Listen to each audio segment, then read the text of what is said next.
우리의 삶을 보면은 참 잔잔한 물결처럼 우리 인생이 흘러가지는 않은 것 같습니다. 형통의 때가 있고 또 고난의 때도 있습니다. 그런데 사람이 참 묘한 것이 형통은 좋은 것 같은데, 우리가 간절히 원하는 것이 형통인데 그 형통이 사람을 꽤나 많이 위험에 빠지게 한다는 것이죠. 고난도 그러합니다. 고난이 오면 얼른 그 자리를 일어나야 되는데 많은 사람들이 그 고난에 파묻혀서 나오지 못할 때가 참 많다는 것이죠. 그러고 보면 우리 인생, 바람이 이렇게 불든지 저렇게 불든지 어느 자리에서도 넘어질 수 있는 참 연약한 존재인 것 같습니다. 우리 사람이 가진 특성이 극단으로 치우치는 경향이 있습니다. 사람이 참 적당히가 안 됩니다. 형통하면 왜 위험하겠습니까? 만족을 모르고 감사를 모르고 교만해져서 사람이 아나무인이 됩니다. 또한 고난에 대해서도 아직 일어나지 않은 일을 미리 일어난 것처럼 걱정하고 두려워하고 염려에 빠져서 막상 불어닥친 것은 파도 한 번인데 마치 태풍이 지나간 것처럼 스스로 좌절감에 빠져서 못 일어나는 사람들이 너무나 많다는 것이죠. 그래서 우리는 형통할 때도 믿음으로 이겨내야 될 것이고 고난 가운데서도 믿음으로 이겨내야 됩니다. 그렇게 있어서 성도에게 있어서 기도 없이 살아간다는 것, 또한 말씀이라는 지침 없이 살아간다는 것은 정말로 위험한 모험길을 아무런 장비 없이 나아가는 것과 마찬가지라는 것이죠. 성경을 보시면은 기도 없이 사라지지 않는 것이 바로 우리의 인생입니다. 우리가 다윗의 인생을 한번 살펴보시면요, 사람의 인생은 기도 없이는 정말 안 되는구나. 저 밑바닥 광야에서 기도를 통해서 일어나게 되는 것이 바로 인생이고, 또한 저 높은 꼭대기에서도 기도해야 넘어지지 않는 것이 바로 우리 인생임을 보게 되어집니다. 참 말씀과 기도 없이 살아가는 것이 얼마나 위험한 것인지, 마치 바다가 맑고 투명해 보인다고 그것이 얼마나 깊은지도 모른 채 내 몸을 던지는 것과 마찬가지입니다. 내가 꽤나 수영할 수 있을 것 같거든요. 왠지 재밌을 것 같습니다. 충분히 즐길 수 있을 것 같아요. 그러니 사람은 이렇게 말합니다. 우리 시편 30편 6절 말씀에 이렇게 고백을 하죠. 자, 읽어보겠습니다.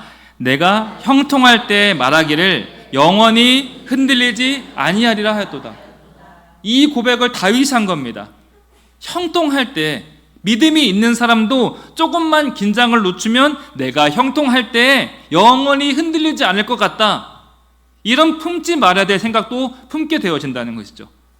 우리는 쉽게 이런 말을 합니다. 내가 말이야, 내가 이것도 했고 내가 저것도 내가 했고, 나 아니면 이것도 안 되고 나 아니면 저것도 안 되고.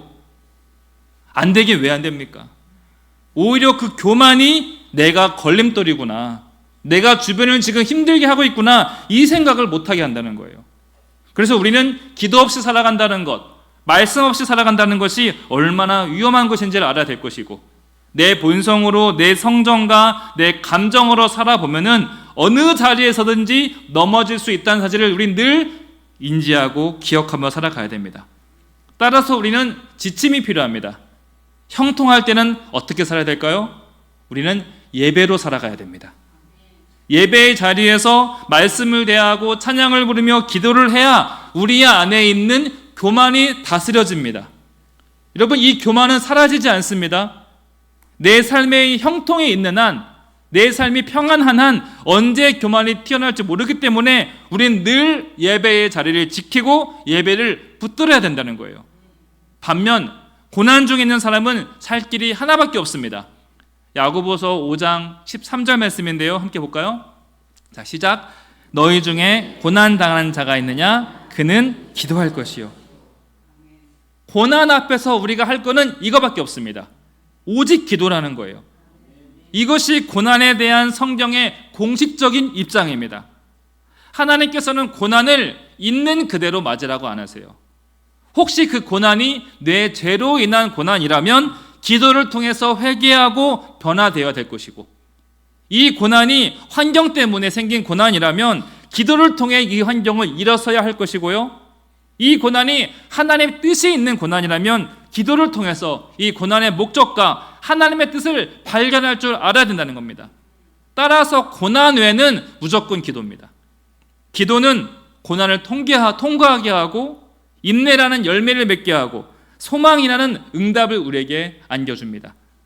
지금 애굽 땅에 계속되는 고난이 다가오고 있습니다. 재앙이 계속 다가오고 있습니다. 그것도 손 쓸 수 없는 재앙이에요. 그러면 애굽의 바로는 뭘 해야 됩니까? 기도해야 된다는 거예요. 꿇어 엎드려서 나라와 백성들이 살 길을 찾아야 되는데 여전히 완고하게 있는 거예요. 사랑하는 성도 여러분, 혹여 내 삶 가운데 고난이 있습니까? 기도하시길 바랍니다. 더 많이 기도하시길 바랍니다. 기도를 통해서 일어서고 극복하고 살 길을 반드시 찾아내야 된다는 것이죠. 하나님께서는 약속하시죠. 기도에 있어서만큼은 응답하시겠다고. 너희가 나를 부르짖으면 응답하시겠다라고 하나님께서 여러 차례 약속하시고 계십니다. 오늘 우리는 이 10개의 재앙 그 한 가운데 지나가고 있는데 우리가 어떻게 살아가야 할 것인가, 우리가 하나님 앞에서 어떤 태도로 살아가야 할지 보게 될 텐데, 첫 번째는 하나님께서는 예배를 방해하는 세력을 직접 다루십니다. 우리가 살아가면서 이런 질문을 한번 몇 번씩 들어봤을 것입니다. 예배인가 돈인가? 이런 기로에 놓일 때가 꽤 많습니다. 그런데 이 선택에는 참 중간이 없습니다. 타협이 없어요. 여러분, 예배가 중요합니까? 돈이 중요합니까? 그렇죠. 그런데 이것을 굳이 극단적으로 나눌 일인가? 살다 보면 이럴 수도 있고 저럴 수도 있는 것이지, 유도리 있게 신앙생활하면 되는 것이라는 생각이 우리 마음 가운데 들어요, 안 들어요? 든다는 거예요. 그런데 우리가 실제 삶을 살다 보면은 이것을 굳이 극단적으로 나눌 일이 생기게 됩니다. 하나님께서 굳이 이것을 칼같이 나눠서 너 어떤 것을 선택할래? 직접적으로 물어보신다는 거예요. 왠지 나한테는 해당 사항이 없을 것 같아 라고 생각이 드는 순간 우리가 예배를 잠시 양보하면요, 이상하게 돈 벌 일이 찾아옵니다. 참 신기하게 어떻게 알고 좋은 계약, 좋은 돈벌이는 항상 주일에 하자고 제안이 들어와요. 그리고 내가 그것을 고민하고 갈등하는 동안에 주변에서 살랑살랑 소리가 들려옵니다. 돈이 더 잘 벌리네? 그럴 수도 있지 뭐. 저렴한 가격이 주일밖에 없대. 이런 말들이 들어온다는 거예요. 제가 신학교 입학하기 전에 들은 아주 생생한 간증이 있는데요. 그분이 친구에게 꽤나 큰 돈을 빌려줬습니다. 젊은 시절에 꽤 큰 돈이었는데 2년 3년이 지나도록 돈을 안 갚는 거예요. 이자는커녕 원금도 안 갚고 있고 심지어 연락도 뚝 끊고 연락을 받지도 않고 있습니다. 그래서 속상하지만 잃는 셈 치고 머릿속에서 지우고 살았습니다. 근데 그 무렵에 그분이 설교 말씀을 들으면서 예배에 충실하자, 주일 성수를 정말로 목숨처럼 귀하게 여기자란 도전을 받게 되었고 앞으로 평생 주일을 잘 지키라는 다짐을 하게 됩니다. 하나님 앞에 이를테면 서원을 하게 된 것이죠. 그런데 참 신기한 것이 그렇게 결단을 하자마자 주일 아침에 돈 빌려간 친구한테 전화가 온 거예요. 나 이제 외국으로 이민 가려고 하는데, 뛰려고 하는데 너에게 빌린 돈만큼은 꼭 갚고 가고 싶어. 그래서 얼굴도 볼 겸 사과도 할 겸 직접 만나서 돈을 주고 싶은데 너 지금 인천공항으로 나올 수 있겠니? 그때 그 친구분이 단호하게 이렇게 얘기합니다. 사탄아, 예수 이름으로 떠나갈지어다. 예배에 대한 결단을 하자마자 사탄은 그 결단을 그 다음 주로 미루라고, 다음 주부터 시작하라고 시험을 한다는 거예요. 여러분, 이것이 사탄의 시험입니다. 예배 드리되 다음 주부터 해. 예배 중요하지. 그래도 일단 돈부터 벌어야 되지 않겠어? 더 좋은 것부터 해야 되지 않겠어? 할 수 있는 거 다 하되 먼저 그의 나라와 그의 의를 구하는 것은 하지 말라고 우리를 꼬드긴다는 거예요. 여러분, 하나님께서는 예배를 방해하는 것을 제거하고 정리하길 원하십니다. 동시에 사탄은 우리가 예배를 지키지 못하도록 5만 가지 것들로 우리를 방해합니다. 그리고 그 방해가 이상하게도 우리 삶에 유익한 것들, 우리 삶에 좋은 것들을 앞에 내놓고 예배 다음에 드리면 되잖아, 누가 드리지 말래? 다음에 드리면 되지, 이런 마음을요 아무렇지도 않게 갖게 한다는 거예요. 여러분, 문제는 이 유혹에 우리가 한 번, 두 번 마음을 뺏기는 순간 순식간에 사탄에게 사로잡히게 된다는 것입니다. 이것은 물고기가 낚시꾼의 미끼를 무는 것과 같습니다. 여러분, 물고기는 미끼를 물지 않아야 살 수 있죠. 물면 반드시 죽습니다. 중간이 없어요. 타협이 없어요. 물고기가 낚싯바늘을 무슨 수로 이겨내겠습니까? 그런데 우리는 자신이 있어야 한다는 거예요. 나는 미끼만 물고 바늘에는 안 낄 거야. 우리가 이런 생각을 하게 된다는 거예요. 나 자신의 믿음에 대해서 너무나 자신 있어 합니다. 여러분, 사탄이 바보가 아니에요. 나는 자신 있어. 에이, 이번 한 번뿐이야. 여러분, 그게 믿기입니다. 그게 믿기예요. 우리는 너무나 쉽게 생각합니다. 예배는 드리면 좋고 안 드리면 어쩔 수 없고. 그게 아니죠. 예배는 겨우 그 정도의 것이 아니라는 거예요. 겨우 그 정도의 것이었으면 사탄이 왜 우리를 유혹하고 왜 시험하겠습니까? 왜 사탄이 예배만큼은, 기도만큼은 못하게 그렇게 우리를 방해하겠습니까? 우리가 살 길, 우리의 행복과 안식과 구원이 예배를 통해서 얻어질 수 있는 것이기 때문에 예배만큼은 절대로 타협을 두면 안 된다는 거예요. 물론 학생들 시험을 본다거나 직장인들 출근하고 나라에서 운영하는 사업에 참여하고 장거리 출장을 가고 이런 거 말하는 거 아닙니다. 하나님께서 불편하게 여기시는 것은요, 여러분 오해 없이 잘 들으시기 바랍니다. 예배를 선택해도 된다는 마음, 내가 예배를 나중으로 차선책으로 여겨도 된다는 마음, 예배에 대한, 하나님에 대한 가치를 떨어뜨리는 그 마음을 끔찍히도 싫어하신다는 겁니다. 오늘 본문 1절부터 7절까지 가축의 전염병 재앙이죠. 그 당시 가축이 전염병에 든다는 것은요, 재산이 무너지는 것입니다. 오늘날 우리의 삶으로 치면 재산 1호에 해당되어지는 것이 또한 우리의 삶을 유지해주고 지탱해주고 우리를 윤택하게 해주는 재산, 그 가축이 무너지는 것이죠. 창세기 13장을 보면요, 아브라함의 목자와 룻의 목자, 조카의 목자가 크게 다툽니다. 왜 다퉜죠? 가축 때문에, 재산 때문에 싸웠다는 것이죠. 그래서 오늘날로 치면은 재산에 큰 재앙이 임한 것이죠. 여러분, 이런 재앙이 왜 임하게 되었는가? 결론부터 빠르게 가면요, 내 백성을 보내라, 내 백성이 나를 예배하게 하라, 이 명령을 거부하는 이유가 재산에 있다면 하나님께서는 그 재산에 재앙을 내리시겠다는 겁니다. 여러분, 이 부분 정말 중요한 부분이죠. 그리고 우리가 하나님께 어떤 존재입니까? 우리는 하나님을 예배하고 찬송함을 통해서 살아가는 존재임을 믿으시기 바랍니다. 따라서 내 백성이 예배하게 하라, 이 명령에 불복하게 하는 그 이유가 재산에 있다면 그 재산은 하나님 보시기에 축복이 아니라 재앙 덩어리라는 거예요. 3절 말씀 볼까요? 3절 말씀 함께 보겠습니다. 화면 좀 띄워주시겠어요? 네. 3절 말씀 함께 읽겠습니다. 여호와의 손이 들에 있는 내 가축 곧 말과 나귀와 낙타와 소와 양에게 더하리니 심한 돌림병이 있을 것이며, 이 특히나 이 소는 대표적인 가축이죠. 재산 가치가 가장 높은 가축이 바로 소입니다. 그래서 역사적으로 많은 나라들이 이 아피스라는 소 우상을 섬기게 되어지죠. 모세가 시내산 올라가 있는 동안에도요, 사람들은, 이스라엘은 그새를 못 기다리고 뭘 만들어요? 금송아지를 만들죠. 금송아지 만들고 거기에 숭배한다는 거예요.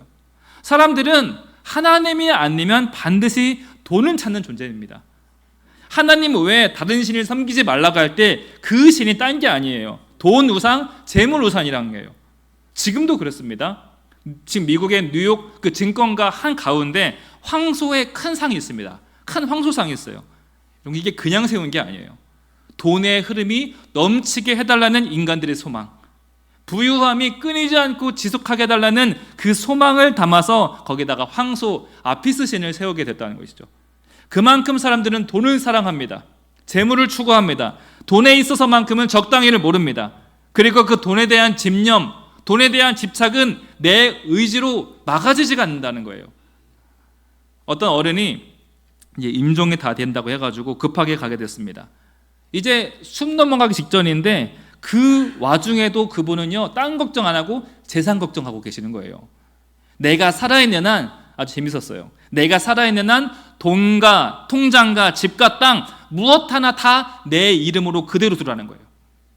모든 재산이 다 내 명의로 된 채로 나는 죽음을 맞이하겠다는 것이죠.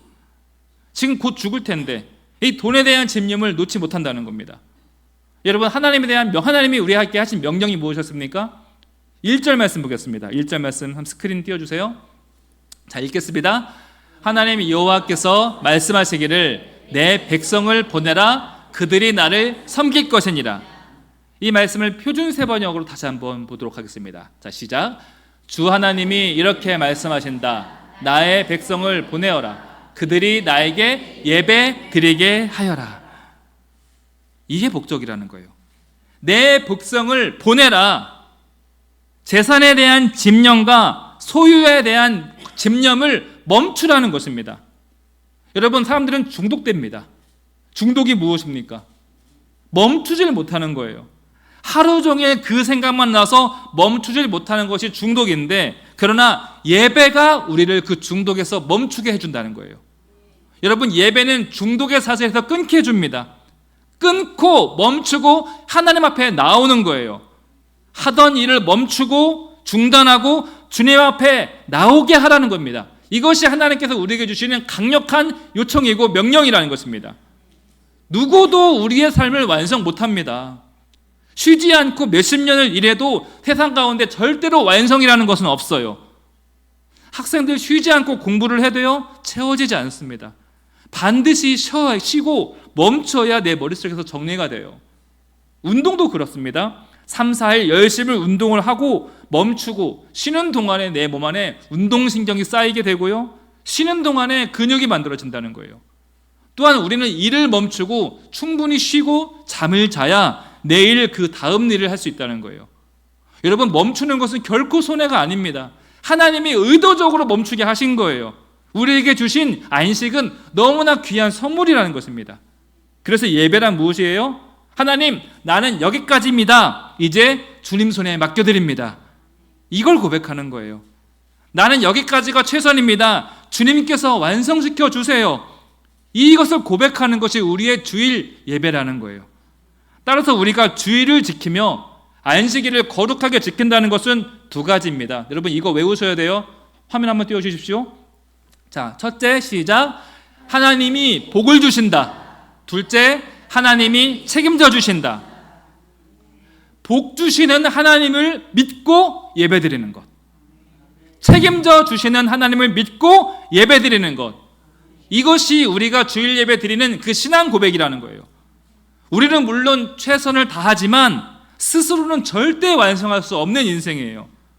날씨 내 마음대로 안 됩니다. 자식 내 마음대로 안 됩니다. 내 몸도 내 마음대로 안 되고 모든 인생사 다 내 마음대로 되지 않습니다. 그래서 완성시킬 수 있는 하나님께 나와서 예배 드리는 것이 살 길인데, 내가 더 해보겠다고 하나님께로 나아오지 않는다면 그 삶에 어떤 일이 벌어지겠습니까? 예배를 방해하는 그 가축에 대해서 하나님께서 재앙이 임하게 하신다는 거예요. 앞서 이야기했듯이 사람은 스스로로 멈추지 못합니다. 이쯤이면 됐다, 이제 적당하다, 충분하다, 감사하다, 이게 안 돼요. 어떤 분은요, 암기암, 말기암 선고 받아놓고 여전히 땅 보러 다니고 있어요. 병원에서 시한부 받아놓고서는 여전히 땅 보러 다니면서 계약하고 다니고 못 멈춘다는 거예요. 또 어떤 분은 병원에서 이제 삶을 정리하세요, 이 말을 들어놓고 매일매일 주식하고 있더라고요. 그렇게 재물에 땅을 쌓기만 하면 어떤 일이 벌어지겠습니까? 마태복음 6장 19절 말씀인데요, 시작. 너희를 위하여 보물을 땅에 쌓아두지 말라. 거기는 좀과 동록이 해하며 도둑이 구멍을 뚫고 도둑질하느니라. 순식간에 손도 못 대고 다 사라지게 된다는 것이죠. 문제는 이게 잘못된 걸 우리가 압니다. 하지만 이 돈에 대한 집착, 욕심이 내가 아는 이성으로 제어가 되지 않는다는 거예요. 그런데 여러분, 하나님을 향한 예배가 그런 중독과 집착과 폭주를 멈추게 해준다는 거예요. 단순히 계산으로만 치면요, 7일 중에 하루를 멈추는 것이 얼마나 손해겠습니까? 하나님이 그걸 모르시겠어요? 그러나 하나님 앞에서 멈추고 복 주시는 하나님, 책임져 주시는 하나님께 내 삶을 맡기라고 말씀하신다는 겁니다. 하나님은 우리의 몸과 마음에 안식을 주길 원하십니다. 내 자신과 내 가족을 살피길 원하시고 우리의 삶을 돌아보는 시간을 가지라는 거예요. 그럼 나머지 삶은 하나님께서 책임져 주시겠다라고 약속하신다는 겁니다. 이렇게 하나님이 제시하신 이 살 길 외에 다른 살 길을 찾지 말라. 이게 하나님 외에 다른 신을 섬기지 않는 겁니다. 여러분, 우리가 멈추지 못하는 이유가 무엇입니까? 가축이 많으니 멈추지 못합니다. 재산이 많고 하고 싶은 것, 이루고 싶은 것이 너무나 많으니 멈출 수가 없는 거예요. 내가 예배만 아니면 할 수 있는 게 더 많을 것 같은데, 이 예배만 아니면 포기하지 못할 것들이 너무나 많을 것 같은데, 그게 나를 잡아먹는다는 거예요. 어떤 분은요, 몇 년 전입니다. 가게를 문어발처럼 계속 늘려가요. 가게를 하나 열었는데 너무나 잘 되는 거예요. 그래서 여기도 체인, 저기도 체인, 이제 너무 많아서 직원을 써도 쉴 시간이 없는 겁니다. 주일에도 나올 수가 없어요. 처음에는 아침 7시 예배, 일부 예배 드리고 하루 종일 가게 나가 계시더니 좀 지나니까 이제 그마저도 못 나옵니다. 여러분, 이게 하나님 외에 다른 신을 섬기는 겁니다. 1년쯤 지나서 전화가 왔습니다. 목사님 와서 예배 좀 드려주세요. 도저히 교회 갈 시간이 안 돼요. 교회 갈 시간이 없으니 목사 보고 와서 예배를 봐달래요. 본인이 멈추고 와서 하나님 앞에 나와야죠. 얼마나 하나님이 쉬워 보이고 예배가 가벼워 보였으면 오라가라 하듯이 불경건한 신앙으로 살아가냐는 것이죠. 왜 이런 일이 벌어집니까? 그분 신앙 좋았던 분입니다. 예배를 한 1년 못 드리니 감을 잃은 거예요. 하나님이 얼마나 크신 분인지, 예배가 얼마나 귀한 것인지 그 감을 잃어버리게 됐다는 거예요. 1절 말씀 보세요. 내 백성을 보내라. 그들이 나를 예배드리게 하라. 그들이 나를 예배드리게 하라. 여러분, 예배는 우리가 하나님께로 와서 예배드리는 겁니다. 하나님이 나한테 와서 복 주세요, 이게 아니라 우리의 삶을 멈추고 내가 하나님께 나아가는 겁니다. 하나님께로 가서 복을 받고 안식을 얻고 쉼을 얻는 것, 그리고 말씀을 들음으로 영적인 양식을 먹는 것이 바로 귀한 예배의 축복이라는 거예요. 우리 사랑하는 성도 여러분, 복 주시는 하나님이십니다. 책임져 주신 하나님께 나아가는 가장 귀한 축복을 결코 사탄에게 빼앗기지 마시길 축복합니다. 오늘 본문의 핵심은 재앙이 아니에요. 예배입니다. 예배. 가축이 많아서 예배드리지 못하는 것들에 대한 하나님의 심판, 내가 돈을 더 벌어야 해서, 이 재산 지켜야 해서 예배를 방해로 여기는 그 모든 것들에 대한 하나님의 분노, 하나님의 재앙으로 읽을 줄 알아야 된다는 것이죠. 오늘로 우리로 말하면 뭐가 되겠습니까? 하나님 외에 다른 살 길을 찾고자 하는 행위들, 하나님이 주시는 복 외에 다른 복을 찾고자 하는 그 모든 행위들을 우리가 물리치고 제거하길 원하신다는 것이죠. 여러분, 우리 인생에 예배를 방해하는 것들이 무엇이 있습니까? 나를 멈추지 못하게 하고 안식을 얻지 못하게 하고 주님 앞에 나와 맡기지 못하게 하는 그 모든 것들에 대해서 멈추시고 안식을 선언하시길 축복합니다. 그리고 중요한 한 가지 말씀이 있죠. 바로 6절 말씀인데요. 우리 6절 말씀 함께 읽겠습니다. 자, 시작. 애굽의 모든 가축은 죽었으나 이스라엘 자손의 가축은 하나도 죽지 아니한지라. 하나님께서는 예배자를 보호하신다는 것이죠. 정말로 놀라운 구별입니다. 같은 땅입니다. 같은 날 같은 시간입니다. 그런데 예배를 방해한 애굽의 가축은 죽고 예배를 드려야 될 이스라엘은 살아남게 됩니다. 왜 그렇습니까? 하나님께서는 예배자를 구별하신다는 것이죠. 하나님은 예배자를 지키시고 살리십니다. 성경의 증언입니다. 하나님은 예배자를 세상에서 손해보는 일 절대로 없도록 붙들어 주십니다. 예배는 종교 행위가 아닙니다. 예배는 생명이죠. 예배는 살 길이고 예배는 곧 우리의 호흡입니다. 따라서 우리 예배가 회복되면 삶이 저절로 회복되어지는 것이고, 예배가 무너지면 내 삶도 함께 무너질 수 있다는 것을 기억해야 됩니다. 말씀 마무리합니다. 사랑하는 성도 여러분, 하나님은 오늘도 말씀하십니다. 내 백성을 보내라. 그들이 나를 섬기게 하라. 그들이 나를 예배하도록 하라. 여러분, 하나님을 예배하도록 지어진 저와 여러분들입니다. 일상에서 최선을 다하되 결코 예배를 놓지 마시길 바랍니다. 하나님께서 하나님의 이름을 걸고 하나님의 영광을 걸고 결코 손해보게 안 하십니다. 오히려 더욱더 풍성하게 해주시고 세상이 줄 수 없는 평안과 행복을 여러분 인생 가운데 가져다 주실 것입니다. 이 굳건한 믿음으로 세워지는 우리 백합교회 되시길 주님 이름으로 축복합니다. 함께 기도하겠습니다. 하나님 아버지, 예배 앞으로 우리를 불러주시고 말씀 앞에 서게 하시니 감사합니다. 우리 삶이 바쁘고 흔들릴수록 더욱더 예배의 자리를 지키게 하시고 하나님만을 우선순위로 삼게 하여 주옵소서. 예배를 방해하는 것에서 믿음으로 벗어나게 하시고 주님 앞에 나아올 때마다 세상에 줄 수 없는 회복과 평안의 은혜를 경험케 하여 주옵소서. 예수님의 이름으로 기도드립니다. 아멘.